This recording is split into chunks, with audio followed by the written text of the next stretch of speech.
siku ya Alhamisi wakati kama huu mpaka saa 3 tunazama ndani ya Survivor Series, na leo tuko na ndugu yetu ndani ya studio bwana Joseph Wafula Mkenya. Joseph Wafula Mkenya ambaye katika historia yake tu na katika gumzo ambalo tumekuwa naye kwa uchache tu anatuambia kwamba alifungwa jela miaka 27 years bro in prison. Bro, 27 years in prison. Maanisha kwamba alikuwa jela kwa sababu anasema alitoka mwaka jana. Alitoka mwaka jana 1998 bro. 1998 I was around, ndio naanza shule, imagine. Kwa lower primary huko. Imagine. Bwana Joseph. Yes. Habari ya asubuhi. Mzuri. Karibu sana ndani ya Radio Maisha. Yeah. Feel at home. Yeah. Uko fiti eh? Niko poa. Okay. Tunafurahi sana kuona kwamba after 27 years later unatabasamu. Ni katika tu hali ya kuvumilia. Na kujipa moyo. Kujipa moyo. Yeah. Na kutokata tamaa. Kutokata tamaa. Na kukuwa na matumaini. Na kuwa na hope. Asante sana. Labda tukianza tu bwana Joseph Wafula, wewe mzaliwa wa wapi? Umezaliwa wapi na safari yako ya huko ulikozaliwa mpaka unafika Nairobi ilikuwa ni lini na ilikuwa ni vipi? Mzaliwa wa wapi? Mimi nazaliwa Bungoma County. Kijiji inaitwa Mchuma Village. Huko ndio nyumbani. Na kukuja Nairobi nilikuja juzi. Ulikuja Nairobi juzi? Ndio nimemaliza 1 week Nairobi. Lakini mbeleni nilikuwa ninaishi huko Nairobi. Ndio shida linipata. Okay. Yeah, nilikuwa nakaa hapa Nairobi. I was a driver. Yeah. Okay. So ulikuja Nairobi kwa mara ya kwanza ilikuwa ni mwaka gani? Mara yako ya kwanza kukanyaga jiji kuu la Nairobi? Ilikuwa 1993. 1993. Yeah. Wakati ulikuwa na umri wa miaka mingapi 1993? Nilikuwa kitu 18 hapo. Bado ulikuwa kijana barubaru vile. Nilikuwa kijana mdogo. Yeah. Na ukija Nairobi ukiwa around 18 years, ulikuwa unakuja labda kuna mtu wa familia, labda ulikuwa unakuja kumtembelea ama ulikuwa unakuja kumtembelea rafiki? Nini, babangu alikuwa pale Kenya Railways. Yeah. Nilikuwa nafanya na Kenya Railways. Nilikuwa naishi naye Makongeni. Okay.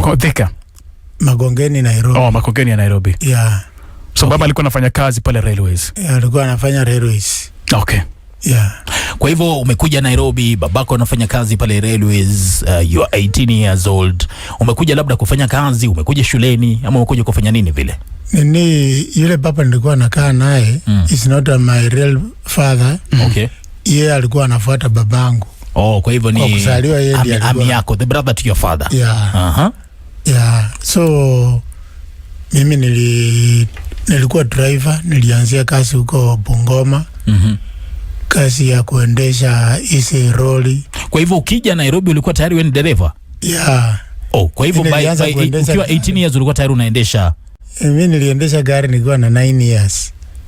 Okay. Ulikuwa umetoa gari wapi kuendesha ukiwa na 9 years bwana Wafula? Nini, my sister, elder sister alikuwa na gari. Sasa ndiye nilikuwa najifunza naye nikiwa mdogo. Okay. Yeah. So by 18 years ukija Nairobi tayari wewe ni dereva. Ulikuwa na leseni ya kuendesha gari ama tu ile udereva ya mtaani tu? Mtaani ile. Kwanza sikuwa na license. Ilikuwa tu kuendesha. Unajua hapo mbele na kukuanga sana maswali mingi. Unaendesha tu gari na bila kuulizwa sana driving license. So niliposoma nikafika form 2. School fees ikaleta shida kidogo, ndio nikaingilia mambo ya magari. Nikafanya huko na nini Bungoma. Kwa mama anaitwa Mama Harris.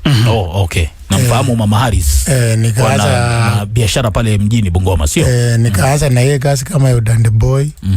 Lakini muda mfupi nikapata gari, akanipea gari. Kwa tunaenda Mombasa Kampala. Hiyo ni trailer hiyo? Okay. Gari Mkokumi. Okay. Yeah. Okay. Mkokumi haikuwa trailer hiyo?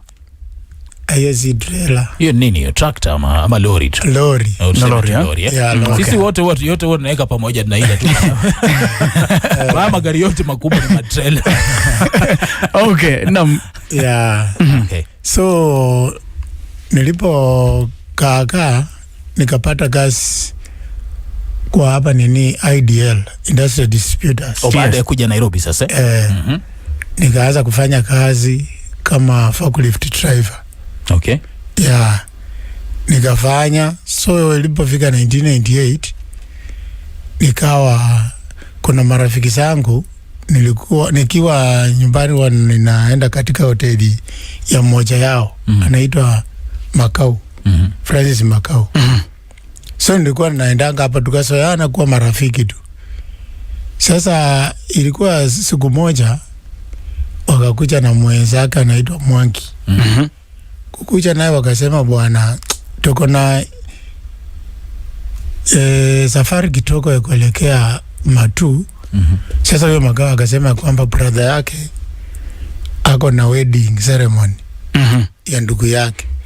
Sasa akasema we are lacking a driver, so we kama rafiki yetu bwana tusaidie. Wewe driver wetu. Utuendeshe gari moja, tunaenda kubeba watu kwa hiyo wedding. So nilikuwa na my wife. Hiyo changamoto by the way kumo wapo sana. Wakati unafanya harusi kuna mtu anakuambia gari ndio hili, wewe tafuta dereva. Kwa hivyo so my wife alikuwa anaitwa Margaret Mwavali, alikuwa ni Marakoli. Akaniambia kwamba Papa Sharon, mimi sioni hiyo safari kama utaenda, sababu mimi roho yangu hiyo safari mnapanga, roho yangu imekataa. Imekataa. Akasema ndio mimi usiende. Sasa nikamwambia kwamba siendi, wacha nitoa basi hao rafiki zangu so kuenda. Mmoja akasema kwamba Mwangi akasema, na wewe umekaliwa na mwanamke bwana. Mpaka mwanamke akupatie na ruhusa ndio ufanye namna gani? Ulienda kuambia marafiki vile mke anakuambia nyumbani kwamba roho yake imekataa. Roho inakataa. Sasa wewe umekaliwa na mwanamke, tumeona bwana. Sasa mimi kusikia hivyo tulikuwa vijana wadogo, nikasema acha moto nipepa aje. Sasa mimi nikaenda. Let me show them I'm the man. Mimi nikaenda, nikapuuza vile mwanamke alikuwa ameniambia usiende. Yes. So tukaenda, tukapata gari wameipaki na gari ingine pia, so wakanipa hiyo na wakawa na gari ingine. Sawa, tukaelekea tukachaza mafuta, basi tukaelekea tukashika Thika Road, tukaenda.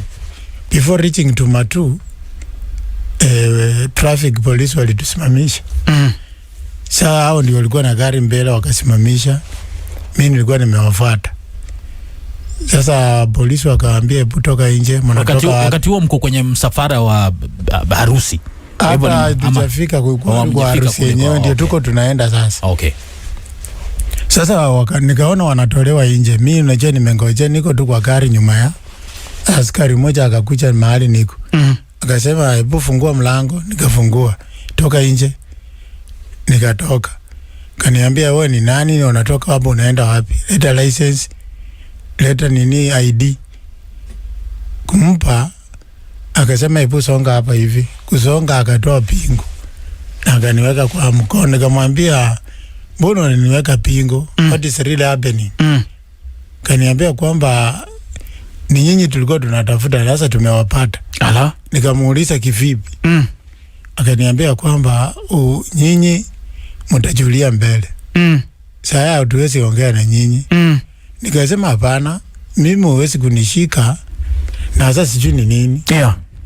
Akasema kwamba wewe twende tu tutajulia mbele. Wakatuchukua wakatuweka kwa gari ndogo hapo. Akatupeleka moja kwa moja mpaka Matu police station. Hawa na wenzako hawa? Yeah. Na hapo mlikuwa mnaenda katika msafara wa kwenda harusi? Harusi, yes.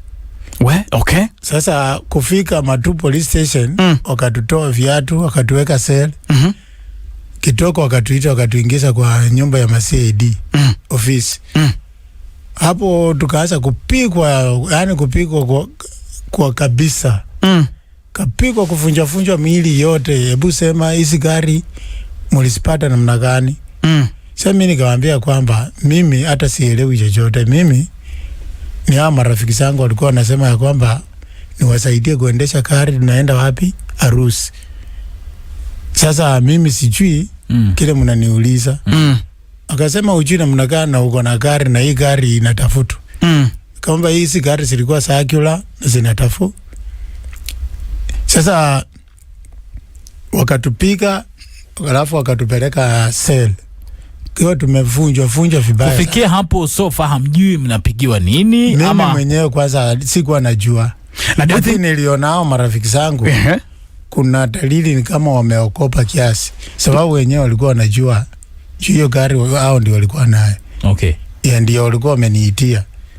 So ni kama wao walikuwa najua kwamba lile gari ni gari la kuibwa. Yes. But wewe au kunajua? Mimi siko ninajua. Okay. Sasa kutoka hapo tukakaa kama 2 hours, wakakuja wakatutoa wakatupeleka Thika. Police station. Kufika Thika tena kusukizwa ni kupigwa. Tukatoka hapo tena hatukukaa sana, kitu kama 30 minutes tukapelekwa Makuyu. Kufika Makuyu ndiposa hapo waliweza tukawanyisha. Wengine wakaenda Kirikoya, wengine sio wakaenda wapi. So we are 4. Sasa mimi nikachukuliwa nikapelekwa Karatina Police Station. Yeah. Kufika Karatina Police Station wakaanza tena kunipiga. Mimi nikawaambia mimi mambo ya hizi gari mimi sijui. Na hapo ilikuwa ni mwaka gani? 1998. Yeah. Okay. Sasa wakaniweka cell. Wakapiga vibaya sana. Kaniweka cell. Tukakaa hapo cell kama siku moja. Alafu wakakuja wakanitoa tena wakanipeleka Nyeri Police Station. Yeah. Sasa kufika Nyeri Police Station hapo baridi kaje kafanywa. Asubuhi yake. Yes. Sasa mimi kabla baridi ijakuja kuna some CID officers hapo walikuja wakaniambia kwamba hebu kuja uone watu wako wamekuja kukuona. Mimi kutoka kwa seli kukuja masaa ya asubuhi nikaona watu wawili wana suti na mwanamke mmoja. Sasa mapolisi wakasema ya kwamba is the person now. Huyu ni yule ambaye alichukua gari. Kwa hiyo mtamkosa kumjua kweli? Wakasema tumemuona. So mimi sikuwa naelewa nini hasa inaendelea. Hapo nikarudishwa seli kitoko tena nikakuja nikatolewa mlango ingine ya nyuma. Huko nyuma nilipotolewa nikapata watu wamesimamishwa kwa line. Kitoko huyo mama na wale wanaume wawili wakaletwa. Wakaulizwa tunataka waangalie kwa hii line kama kuna mmoja ambaye azali watendea hii kitendo. Hao si wamekuja tu kunipiki, wakasema ni huyu. Sababu hata hiko imeisha kama 20 minutes kutoka tuonane nao kwa OP. Basi wakaniasema ni huyu. Mapolisi wakasema kabisa ni huyu. Akasema ni huyu. Hao wakaenda, mimi nikarudishwa ndani. Kurudishwa ndani kitoko mpaka hapo wewe hujajua kitu gani kinaendelea. Mimi sijui kwa sababu hata hii kusimama kwa line mimi sijui sababu. Na wale wenzako ambao mlikuwa nao katika msafara wa harusi, wao mlitawanywa, kila mmoja akapelekwa katika kituo mbalimbali. Tulitawanyishwa. Sasa wewe hapa bado unajiuliza kwamba ni kitu gani kinaendelea. Haujui. Mimi sijui sababu nilikuwa hata sijawahi kanyaga police station, siku hata moja. Basi kitoko hapo hivyo nikaona mwenzangu ila anaitwa Francis Makau. Naye pia akaletwa na akawekwa kwa line. Alipowekwa kwa line tena wale tutu wakakuja tena wakamchaku. Lakini hao wengine wawili hawakuonekana. Naam. Hao tumeenda kukutana nao kotini. Sasa tukapelekwa kwa court tukasomewa mashtaka. Ya mashtaka mimi nikasema sijui. Unasomea mashtaka gani? Ati wizi wa kutumia mapafu. Robbery with violence. Yeah. So nilipokataa Alafu magistrate akasema kwamba mrudi baada ya siku 7. Kesi itaendelea. Kurudi tukapelekwa jela. Kurudi ilikuwa King'ong'o sasa. Tulipelekwa jela ya Nyeri King'ong'o. Kurudi kesi wakauliza prosecutor uko tayari, akasema niko tayari. Washahidi uko na hadi niko nao wawili. Na niko tayari. Tukaenda tena tukasomewa mashtaka. Sasa wameleta wale wengine. Okay. Sasa tuko watu 4. Tena mashtaka yakasomwa hapo, tukakataa. Wakaita mshahidi wa kwanza. Mshahidi wa kwanza akakuja akaeleza, mimi naitwa fulani fulani, niko Nairobi town, Tomboya Street. Nikiwa pale kuna watu walikuja wakaniambia kwamba niwapeleke mahali fulani. Kufika huko akaninyang'anya gari. Kaongea mambo mengi hapo na niliweza kuwatambua, na nilitambua mmoja ni huyo hako mbele ya sasa wewe sasa. Na mwingine ambaye anamfuata. Hao wengine wawili alisema hawajui. Sasa akanitambua mimi na huyu Makau. Na wakati anakutambua wewe hata ndio unamuona kwa mara ya kwanza, hata umjui. Nilimuonea sasa wakati ya kuletwa kunionyeshana asubuhi kwenye ile parade. Kwa ile parade. Yeah. So kesi ikaanza, akaendelea kutoa ushahidi. Sasa tukafanya hiyo kesi, ilifanya muda mfupi sana. Baada ya kesi kufanya washahidi wote, niliambiwa ya kwamba uko na kesi ya kujibu. Sasa utajitetea. Naam. Nikajitetea, kaambia mimi ni dereva na mimi sijui hasa hii mashtaka ambayo inazungumziwa. Juu hii vile ninaulizwa, mimi sijawahi kuiba kitu ya mtu. Mimi ni Mkristo na mimi ninafanya kazi na ninapata mshahara wangu. Wakaniuliza, chacha akaniuliza nafanya wapi? Kamwambia nafanya kampuni ya IDL, Industrial Distributors, mimi ni forklift driver. Kasema sawa. Sasa tulipojitetea wote, kasema ya kwamba after 7 days kuja msomeo judgment. Tukakuja. Kukuja, kitu ya maajabu nilisikia ya kwamba kulingana na hiyo kitendo hakuna hukumu nyingine bali unahukumiwa hukumu ya kifo. Na wewe hujapewa nafasi ya kujieleza kabisa, na hata wakati umesema kwamba wewe haujui kabisa kitendo cha uhalifu ambacho kilitokea, haukuwepo. Nilipewa. Mimi nikawaambia kwamba mimi hii kitendo siijui. Mimi nafanya kazi na vile nimesomewa hii mashtaka na hii mambo ya magari naulizwa, mimi siijui. Basi sasa wakatusomea judgment, wakasema you are sentenced to death, 2 of you.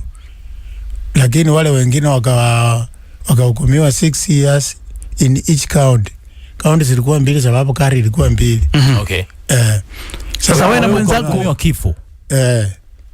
Sasa mimi ndiye nilikuwa mshtakiwa wa kwanza. Wakanisomea wakasema umepatikana na hatia na unahukumiwa hukumu ya kifo. Okay. Katika kesi ambayo wewe hata hujui, hata sijui kitendo kilitokea wapi, lakini kwa sababu wewe ndio ulipatikana ukiendesha gari ambalo lilikuwa limeibwa, kwa sababu gari ambalo ulikuwa unaendesha ndilo gari ambalo lilikuwa limeibwa. Yes. Shikilia hapo bwana Wafula, ni Survivor Series, na mara nyingi tumezungumza kwamba kuna watu ambao they are rotting in jail katika makosa ambao hata hawakufanya, katika makosa ambao hata hawajui. Wafula amekaa jela miaka 27 kwa kuendesha gari ambalo lilikuwa limeibwa na yeye hata jui wezi lifanyika lini. Pole sana mzee wetu. Morning, tuko na mzee wetu ndani ya studio, Joseph Wafula, ambaye alitumikia kifungo cha miaka 27 jela. Hii ni baada ya kutiwa maroni tu, alikuwa anaendesha gari ambalo lilikuwa limeibwa na yeye wenzake wanamwambia kwamba bwana, tuko na sherehe zile afla za harusi tafrija, tunaomba utupeleke, na kwa sababu wewe unajua kuendesha gari, kuna gari hapa. Sasa wewe ndio utakuwa dereva. Kumbe gari ambalo kwamba amepewa aendeshe ni gari ambalo limeibwa. Mzee wetu Wafula, sasa ikafika mahali wewe ulijitetea, lakini mahakama haikukusikiza. ukafungwa jela miaka 27. Wakati unafungwa, wale wenzako hakuna hata mtu mmoja kati yao ambao alipata nafasi kukuambia kwamba bro, we are sorry, tulikupa gari ambalo lilikuwa limeibwa? Hakuna. Yes. Na wakati huu wote mke wako yuko wapi? Kwa sababu umesema ulikuwa na mke na alikuambia vizuri, roho yangu hii safari sioni kama naiunga mkono. Wakati unafungwa miaka 27 hii, mke wako alikuwa labda mahakamani, and how was it? Na nilikuwa makini kusikia ukisema aliyekuwa mke wako, maanisha kwamba labda baada ya kufungwa alikuacha or something? Baada ya kufungwa yeye aliondoka. Okay. Akaondoka akaenda, semekana anaenda kwao. Alitoka kwa mikono ya watu wangu, kasema anaenda kwao, na alipoenda hakurudi. Okay. Yeah. Na alienda na mtoto wako, ulikuwa na mtoto mmoja? Alikuwa mtoto mmoja. Okay. Yeah. Kwa hivyo baada ya kufungwa ikawa sasa umebaki peke yako katika ulimwengu wako peke yako. Tueleze miaka 27 uko jela. Kwanza ilifanyikaje ikawa kwamba sasa si maisha tena, si kufungwa maisha tena, ni kufungwa miaka 27. Tueleze kimuhtasari, what happened? So baada ya kufungwa na law court, iliweza kutuma rufani yangu katika high court. Okay. Hiyo rufani ikakuja ikakataliwa. Asi nikatuma court of appeal, pia ikakataa. Sasa nikabaki mimi na Mwenyezi Mungu peke yake. Okay. Sababu koti yoyote sasa sina. Nikawasiti kumuomba Mwenyezi Mungu. Nikasema, Mungu wewe mwenyewe unajua, sijahusika. Lakini duniani imesemekana kwamba nastahili kukaa jela, hukumu ya kifo. So ilipofika 09, rais wetu anaitwa Kibaki, akaja akabadilisha hiyo hukumu ya kifo ikawa ni maisha. Okay. Nafikiria mulisikia, it was 2009. Okay. 4,000 prisoners ambao walikuwa wanangojea hukumu ya kifo. Yes. Nilikuwa mmoja hapo. Sasa tukatolewa death sentence to life sentence. Yes. Tukasherekea sana. Sasa ilikuwa ni kama umeachiliwa. Sasa kusema kweli, hukumu ya kifo wakati ya President Moi tulikuwa na shida. Sababu wakati hata hakuna malasi, hakuna nini. Ni vile tu unajikunja hapo kwa kona kwa simiti. Ulale.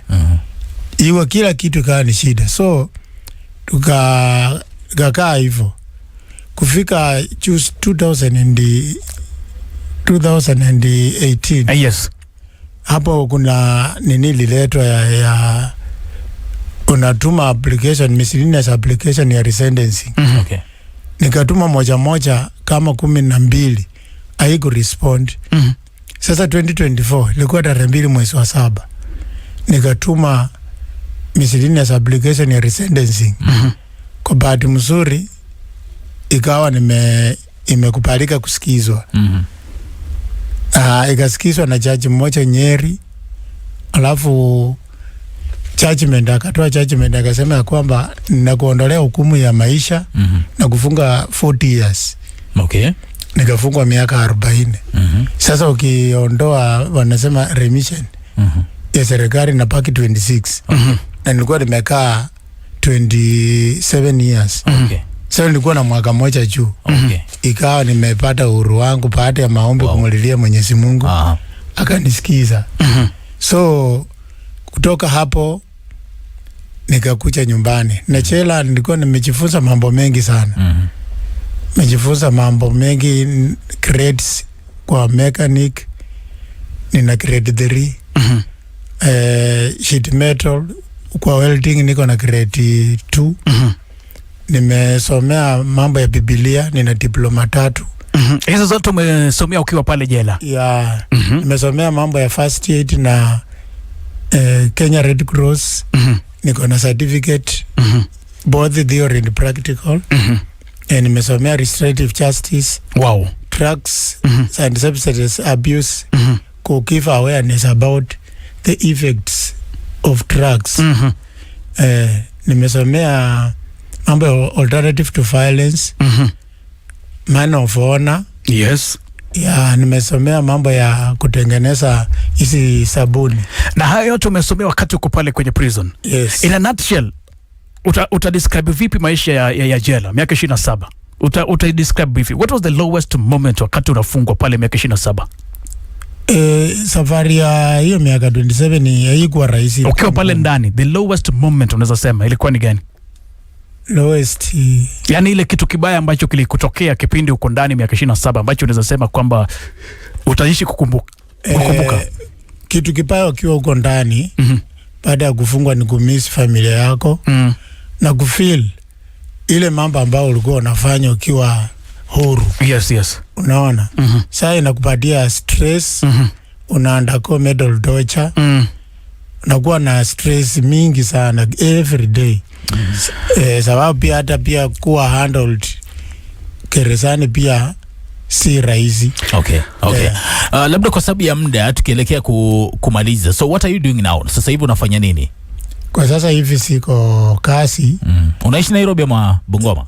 Niko Bungoma lakini nilikuja chusi. Okay. Niko hapa Lakesama. Okay.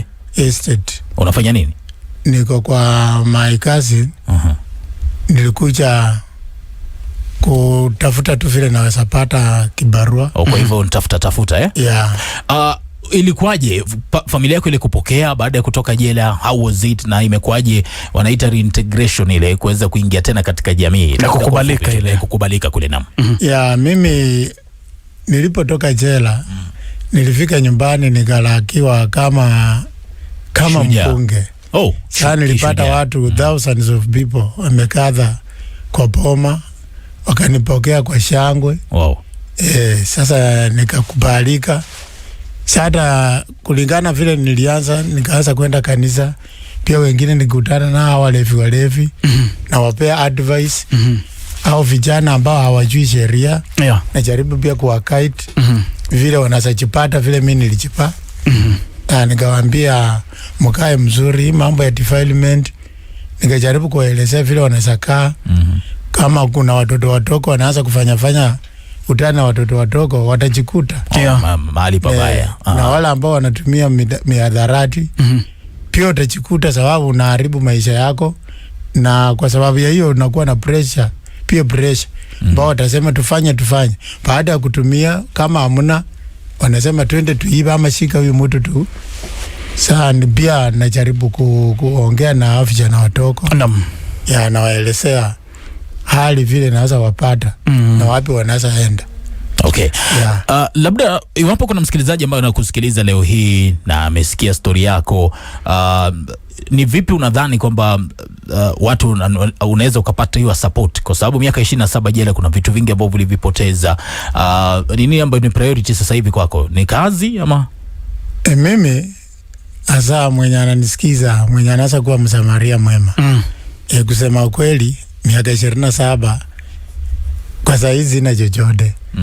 Mbapo mwenye anaweza kuuswa tu, kila ambaye atanipa nitafurahi. Hata kwa sasa hivi nyumba yangu ilikuwa imechomeka, hata sijajenga pato. Alikuwa amechomeka nyumbani? Nikiwa jela. So pia niko katika harakati hiyo. Mwenye tu anaweza kuuswa tu anaweza nisaidia. Na pia hata kazi. Yes. Pia naweza fanya.